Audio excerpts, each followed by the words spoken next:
ஓம் நம சிவாய. வணக்கம். நான் ஜோதிடர் ஜெயமொழி ஃபைண்டிபிளா பேசுகிறேன். 2025ஆம் ஆண்டு கடக ராசிக்கு எப்படி இருக்கும்? இந்த கடக ராசிக்கு தாங்க சூப்பராக இருக்க போகுது. எப்படி அப்படின்னா, அஷ்டம சனி முடிவுக்கு வருகிறது. மார்ச் 2025ஆம் ஆண்டு இவங்களுக்கு 8ஆம் இடத்துலேருந்து 9ல் சனி பகவான் போகிறார். அப்போ இந்த வருஷம் ஓப்பனிங்கே வந்து பார்த்தீங்கன்னா இவங்க சிக்ஸர் அடிக்க போகிறாங்க.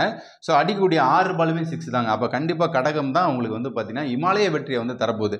இவங்களுக்கு வந்து பார்த்தீங்கன்னா முன்னாடி நிறைய பிரச்சனைகள் இருந்திருக்கும். ஸோ அதெல்லாம் வந்து பார்த்தீங்கன்னா இப்போ அந்த பிரச்சனை அப்படியே முடிவு வரும். இந்த ஃபினான்ஷியல் லாக் ஆனது, குடும்பத்தில் சண்டையானது, குடும்பத்தில் ஒருத்தர் புரிஞ்சிக்காம கணவன் மனைவி பிரிஞ்சு போனது, ஸோ இது எல்லாமே வந்து பார்த்தீங்கன்னா பயங்கர ஒரு பிரச்சனைகள் வந்துச்சு. காதல், கல்யாணம், வாழ்க்கை, திருமண வாழ்க்கையில் நிறைய பிரச்சனைகள் இதெல்லாமே அப்படியே கடந்து வர போகிறாங்க. முக்கியமாக பண நெருக்கடி. இந்த பண நெருக்கடியில் அவமானம், தற்கொலை எண்ணம் ஏற்கனவே சொல்லியிருந்தோம். கடகராசிக்காரங்க நிறைய பேர் தற்கொலை எண்ணத்துக்கு போனாங்க. ஸோ அவங்களாம் வந்து பார்த்தீங்கன்னா வேறு ஒரு விஷயத்தில் வந்து லாக் ஆகிருப்பாங்க. அப்போ வந்து குறிப்பாக இந்த பெண்கள் விஷயத்தில் அவமானப்படுத்தப்பட்டாங்க. குறிப்பாக அதெல்லாமே இப்போ வந்து வெளியே வந்து ஒட்டைக்கப்படும். அப்போ 2025ஆம் ஆண்டு உங்களுக்கான வருஷமாக நீங்கள் வந்து எடுத்துக்கலாம். இதில் இவங்களுக்கு தொழில் தான் ஃபஸ்ட்டு சூப்பராக வரப்போகுதுங்க. 9ல் சனி போகிறார். அதுக்கு அடுத்ததாக வந்து பார்த்தீங்கன்னா உங்களுக்கு நிச்சயமாக 9ஆம் இடத்துக்கு போகக்கூடிய பாக்கியஸ்தானத்தில் சனி உங்களுக்கு தொழிலேருந்து நல்ல மாற்றத்தை கொடுப்பார். அது 10ஆம் இடத்துக்கு பக்கத்திலே இருக்கிறதுனால நிச்சயமாக மாற்றத்தை கொடுக்கும். ஸோ உங்களுக்கு தொழில் வேலையில் மாற்றத்தை கொடுக்கும். இன்வெஸ்ட்மெண்ட் நீங்கள் நல்லா பண்ணலாம். உங்களுக்கு பணம் வராமல் இருந்துச்சு இல்லையா, அந்த பணம் வரும் இந்த டைம். அதே டைமில் வசதிகள் அதிகமாக வரும். இந்த வீடு கட்டுறவங்களுக்குலாம் வந்து பார்த்தீங்கன்னா இந்த வீடு கட்டணும்னு நினச்சி பணம் வந்து எங்கேயாச்சும் லாக் ஆகிருக்கும், லோன் கொடுக்காம வந்திருப்பாங்க இல்லையா, அவங்களுக்குலாம் லோன் கிடைக்கும். வீடு கட்டுறதுக்கான வாய்ப்பை வந்து கொடுப்பார் சனி பகவான். சனி பகவான் மட்டுமா, அடுத்தது குரு பயிற்சியும் வருது. குரு பகவான் பயிற்சியும் வந்து பார்த்தீங்கன்னா கண்டிப்பாக உங்களுக்கு வந்து நன்மைகளை கொடுக்கும். ஏன்னா குரு 12ஆம் இடத்துக்கு வராரு. 11 லாபத்துலேருந்து 12க்கு வர்றாரு. அப்போ 12ல் அவர்கள் என்னெல்லாம் தருவார்?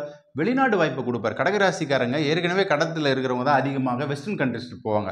அப்போ 12ல் குரு பகவான் வரக்குள்ள கண்டிப்பாக இவங்க UK, கனடா, ஆஸ்திரேலியா இந்த மாதிரி கண்ட்ரிஸ்க்கெலாம் அதிகமாக பண்ணணும். யூஎஸ்க்கு ட்ரை பண்ணுறவங்க, ஐடியில் இருக்கிறவங்களாம் அவங்களாம் போனீங்கன்னா கண்டிப்பாக உங்களுக்கு நன்மை வரக்கூடும். 12ஆம் இடத்துல இன்னொரு ஸ்பெஷல் எடிஷன் என்னென்னா, வீடு கட்டி உங்களுக்கு வந்து வாடகைக்கு விடுறது, இதெல்லாம் வந்து இந்த டைமில் வந்து கடகராசிக்கு வந்து வரக்கூடும். கல்யாண சுப செய்திகள், சுப விரயங்களை இந்த குரு பகவான் கொடுக்க போகிறார். குரு பகவான் பயிற்சி எப்போ சார் அப்படின்னு கேட்டிங்கன்னா, உங்களுக்கு மே மாதத்துக்கு அடுத்து வரக்கூடிய இந்த கடகத்துக்கு வந்து நல்லாவே இருக்குங்க. இப்போ ஓப்பனிங்லேயே உங்களுக்கு வந்து பார்த்திங்கன்னா அத்தனை பேருக்குமே வந்து பார்த்திங்கன்னா நல்லா தான் இருக்க போகுது. இந்த கடகராசியில் ஆண் பெண் 2 பேருக்குமே மார்ச்லேருந்தே உங்களுக்கு வந்து அந்த ஓப்பனிங் வந்து கடகடன்னு நல்லாயிருக்கும். இப்போ கடகத்தில் ரொம்ப டிலேவானது என்னன்னா திருமணம். இந்த 2.5 வருஷத்தில் வந்து பார்த்தீங்கன்னா கல்யாணத்தில் தாங்க பிரச்சனை அதிகமாகிடுச்சு.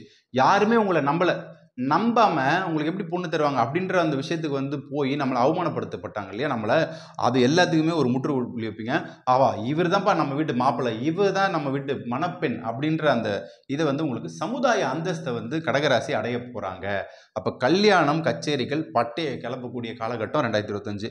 அதுக்கப்புறம் குழந்தை ஆட்டோமேட்டிக்காக குழந்தை வந்து நிற்குங்க. ஏன்னா சனி பகவான் 9க்கு போகிறார். அதுக்கப்புறம் ராகு கேது பயிற்சிகளும் உங்களுக்கு வந்து ஃபேவரபுளாக தான் இருக்க போகுது. ஸோ கண்டிப்பாக வந்து நல்ல மாற்றங்களுக்கு முன்னேற்றங்களுக்கான நேரமாக இருக்கும். கடகம் நிச்சயம் இந்த வருடம் 100%. ஏன்னா இவங்களுக்கு வந்து பார்த்தீங்கன்னா போன வருஷம்லாம் நல்ல கொஞ்சம் ஸ்லோவாக தான் இருந்துச்சு. அது எல்லாமே வந்து பார்த்தீங்கன்னா அடிச்சுட்டு மேலே போவாங்க. அப்போ சுறுசுறுப்பான ஒரு விஷயத்தை வந்து சுமூகமாக வந்து அவங்களுக்கு கிரகம் வந்து கொடுக்கும். 9 கிரகமே உங்களுக்கு வந்து சாட்சியாக நிற்கும் இந்த வருஷம். ஸோ கடகம் நிச்சயம் வந்து பார்த்தீங்கன்னா சிகரங்கத்தை வந்து தொடக்கூடிய காலகட்டம். நீங்கள் வழிபடக்கூடிய தெய்வம் கடகராசிக்காரங்க வந்து பார்த்தீங்கன்னா அம்பாள் வழிபாடு அதிகமாக பண்ணுங்கள். அதே டைமில் பூச நட்சத்திரம், இதில் உள்ள நட்சத்திரங்கள் பூசம், ஆயில்யம், புனர்பூசம், இந்த 3 நட்சத்திரம் வந்து பார்த்தீங்கன்னா குரு சம்பந்தப்பட்ட வழிபாடு பண்ணக்குள்ள நன்மையை கொடுக்கணும். சர்ப கிரகங்கள், அந்த கிரகங்கள் வழிபாடு, ஏன்னா ராகு கேது பயிற்சி உங்கள் ராசிக்குள்ளே இங்கே வராங்க. அப்போ கண்டிப்பாக வந்து பார்த்தீங்கன்னா 2-8 தொடர்பில் வரக்குள்ள இந்த சர்ப கிரகங்களுடைய வழிபாடு பண்ணக்குள்ள இந்த நாகதோஷமும் பெருசாக பாதிப்பை வந்து உங்களுக்கு தராது. ஸோ 2025ஆம் ஆண்டு இஷ்ட தெய்வத்தையும் குலதெய்வத்தையும் வணங்கி வாருங்கள். எல்லாம் வளரும் எல்லாத்தையும் கொடுப்பார். வெற்றி பெற வாழ்த்துக்கள். நன்றி, வணக்கம்.